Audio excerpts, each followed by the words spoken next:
러시아와 우크라이나의 첫 협상이 우리 시각으로 새벽 1시쯤 5시간여 만에 마무리됐습니다. 네, 이런 가운데 러시아에 대한 서방의 제재는 갈수록 거세지는 분위기입니다. 국제부 조태현 기자와 함께 관련 내용 짚어보겠습니다. 어서 오세요. 네, 안녕하세요. 네. 자, 러시아와 우크라이나의 첫 협상이 조금 전에 마무리됐다고요? 네, 러시아가 우크라이나를 침공한 이후로 처음으로 두 나라가 만나서 협상을 했습니다. 이게 오늘 한 새벽 1시쯤, 우리 시각으로 한 1시쯤에 끝났는데요. 그러니까 대략적으로 한 5시간가량 협상이 진행이 된 겁니다. 예. 회담 전에 러시아는 우크라이나의 중립국화 방안을 중점적으로 논의하겠다 이렇게 설명을 했고요. 네. 반대로 우크라이나는 즉각적인 휴전 그리고 러시아군의 철수 문제를 주로 다루겠다고 이야기를 해서 회담 전부터 두 나라의 좀 긴장, 신경전이 있었던 상황이었습니다. 네. 예. 이 첫 협상에서 결론이 나왔습니까? 이 회담이 끝난 뒤에 양국의 입장이 나왔는데요. 일단 결론부터 말씀드리면은 결과가 나오진 않았습니다. 일단 우크라이나 쪽에서는 각자 이제 두 나라 대표단이 귀국한 뒤에 협의를 진행하고 다음 협상에 나설 것이라고 설명을 했는데요. 예. 정전과 적대 행위 종식을 논의하는 것을 우선 목표로 하고 첫 번째 협상을 진행을 했다 이런 식으로 설명을 했습니다. 네. 러시아 쪽에서도 비슷한 반응이 나왔는데요. 다음 회담이 벨라루스와 폴란드 국경에서 열릴 것이라고 했는데 눈에 띄는 점은 합의를 기대할 수 있는 사안을 찾았다고 발언했던 이런 점이 좀 눈에 띈다고 할 수 있겠습니다. 그러니까 일단 1차 회담에서 결론을 내진 못했지만 어느 정도 이렇게 계속 상황을 이어갈 수 있는 그 정도의 논의는 있었다라고 볼 수 있겠고요. 다만 우크라이나 쪽에서 나온 이야기를 보면은 러시아가 여전히 극단적으로 편향된 주장을 했다 이런 말도 나온 걸 봐서는 어떤 최종 결론이 나오기까지는 상당한 진통이 있을 것으로 보입니다. 예.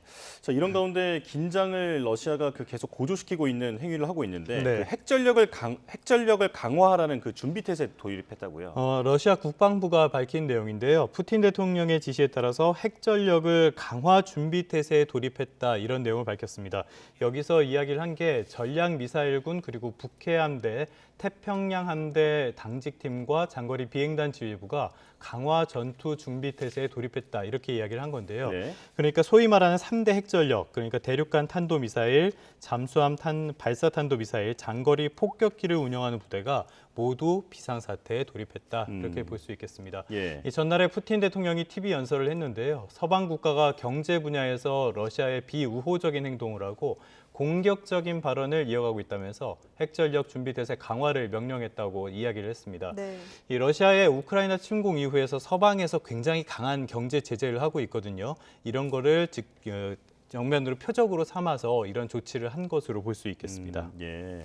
자, 러시아는 전력을 지금 강화하고 있고 우크라이나는 반대로 지금 유럽연합 가입에 속도를 내고 있다고요? 네, 계속 추진해왔던 내용인데요. 네. 젤렌스키 대통령이 EU에 가입하는 서류에다가 서명을 했다는 소식이 새벽에 전해졌습니다. 예. 러시아 침공을 받았으니까 EU 가입을 특별 절차를 통해서 즉시 승인해달라 이런 요청이었는데요. 네. 여기에 대해서 EU 고위 관계자가 이야기를 했는데 3월에 예정된 비공식 정상회의가 있답니다. 여기서 우크라이나 가입 문제를 논의할 수 있다 이런 이야기를 했습니다. 네. 우크라이나는 북대서양 조약기구 그러니까 나토랑 EU 가입을 계속적으로 추진해 왔는데요.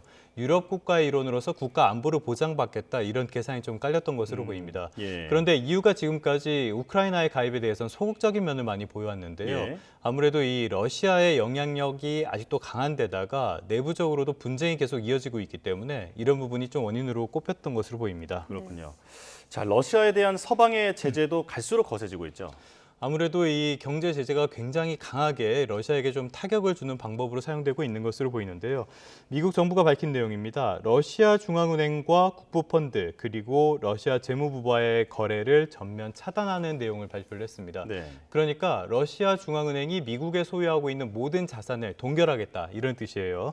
미국 재무부는 전례가 없는 조치라고 설명을 했는데요. 그러니까 러시아 자산에 대한 접근이 크게 제한될 수밖에 없을 것이다. 이렇게 설명을 했고요. 네. 푸틴과 측근들이 러시아 침공을 위해 기대는 펀드도 목표물이라고 강조를 하는 모습을 보이기도 했습니다.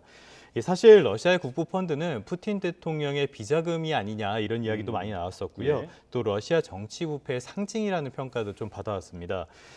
지금 서방은 주요 러시아 은행을 스위프트 결제망에서 제외하는 추가하는 제재를 발표한 상태죠. 예. 러시아의 전체 은행 자산의 80% 정도가 이 영향권에 들어가 있다고 합니다. 그러니까 러시아 경제가 직격탄을 받을 수밖에 없는 상황인 거고요.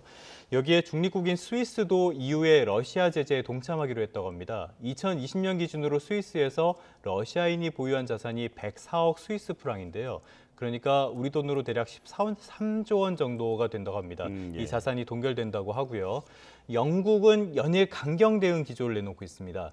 이 러시아를 표적으로 가상자산 압수 권한을 담은 새로운 법안을 만들겠다고도 했고요. 지금 러시아가 가상자산을 이 전쟁 자금이나 이런 것들로 제재를 피하는 수단 가운데 하나로 활용하는 모습을 보이고 있거든요. 예.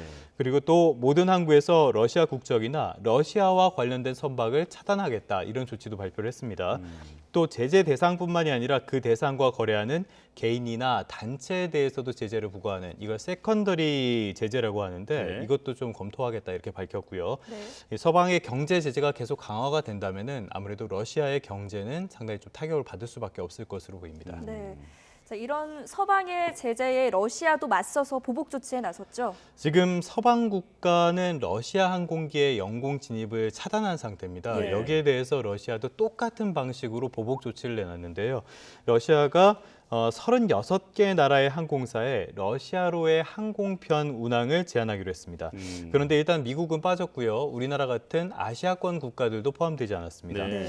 앞으로 제재 대상 국가로부터의 비행은 러시아 연방항공청이나 러시아 외무부의 특별 허가를 받아야지만 진행할 수 있다고 합니다. 자, 사실 애초에 러시아가 이 전쟁을 시작할 때만 하더라도 네. 이 서방의 제재에 상당히 좀 버틸 것이다 이런 예상이 있었는데 예상 외로 러시아가 상당히 좀 고전하고 있는 모습이에요. 이거 배경이 어떻게 됩니까? 그런 배경이 나왔던 가장 큰 이유는 사실 러시아의 외환 보유고가 상당히 많기 때문에 그런 전망들이 나왔었거든요. 아, 예. 하지만 지금 경제 제재가 본격화되면서 실제로는 상당히 큰 타격을 받은 것으로 보인단 말이죠. 주식 시장이 폭락하다가 증시가 지금 휴장인 상태까지 처했고요. 네. 루브라 가치도 폭락해가지고 러시아 중앙은행이 기준금리를 9.5%에서 20%로 높이는 극단적인 조치를 단행을 했습니다. 예. 실제로 기준금리를 올리면은 경기에는 상당히 부담이 될 수밖에 없거든요. 시중에 있는 자금의 양이 줄기 때문에. 예. 그런데 자금의 양이 준다는 거는 그만큼 자금의 희소성이 커지기 때문에 환율을 방어하는 효과가 있습니다. 예. 그래서 이렇게 극단적인 조치를 취해야 할 만큼 루브라의 가치 하락이 심각하다 이렇게도 받아들일 수 있겠는데요. 네. 제가 러시아의 외환 보유고가 세계 4위 수준이라고 말씀을 드렸는데 한 6,310억 달러 정도 된다고 합니다. 네. 우리 돈으로 치면은 700조 원이 좀 넘어요. 이 경제 제재를 버틸 체력이 있다 이런 평가가 나왔던 배경인데 실제 상황은 좀 많이 달랐던 겁니다. 아, 네. 이게 장부상의 외환 보유고가 있고 실제 외환 보유고가 있는데 이 차이가 좀 큰 영향을 미친 거 아니냐 이런 분석이 나오는데요. 예. 미국 쪽에서 나온 자료인데 러시아 중앙은행이 실제로 가지고 있는 당장 쓸 수 있는 자금은 한 120억 달러 정도에 불과하다고 합니다. 아, 네. 그러니까 루브라를 방어할 수 있는 수단이 120억 달러밖에 없다는 거예요. 나머지는 이제 외국 금융기관들의 보관이 돼 있는데 이게 무역이나 이게 정상적인 상황에서는 도움이 되겠지만 제재가 들어오니까 큰 타격이 되는 거죠. 예. 일단은 러시아는 강력한 외화 통제 조치에 돌입을 했습니다. 이 푸틴 대통령이 대통령령을 발령을 했는데요. 무역 참여자들이 올해 1월부터 해외에서 확보한 외화 수입의 80%를 사흘 안에 매각하도록 의무화했습니다. 또 러시아 체류자가 해외로 외화를 송금하는 것도 금지했는데요. 그러니까 상당히 좀 극단적인 조치로 볼 수 있겠습니다. 네. 지금 서방의 경제 제재가 러시아에 얼마나 큰 영향을 미치고 있는가를 간접적으로 볼 수 있는 부분이라고 하겠습니다. 네. 이 양국 간의 첫 협상이 이루어진 가운데 앞으로도 상황을 계속해서 지켜봐야겠습니다. 여기까지 듣겠습니다. 지금까지 국제부 조태현 기자와 함께했습니다. 잘 들었습니다. 네, 고맙습니다.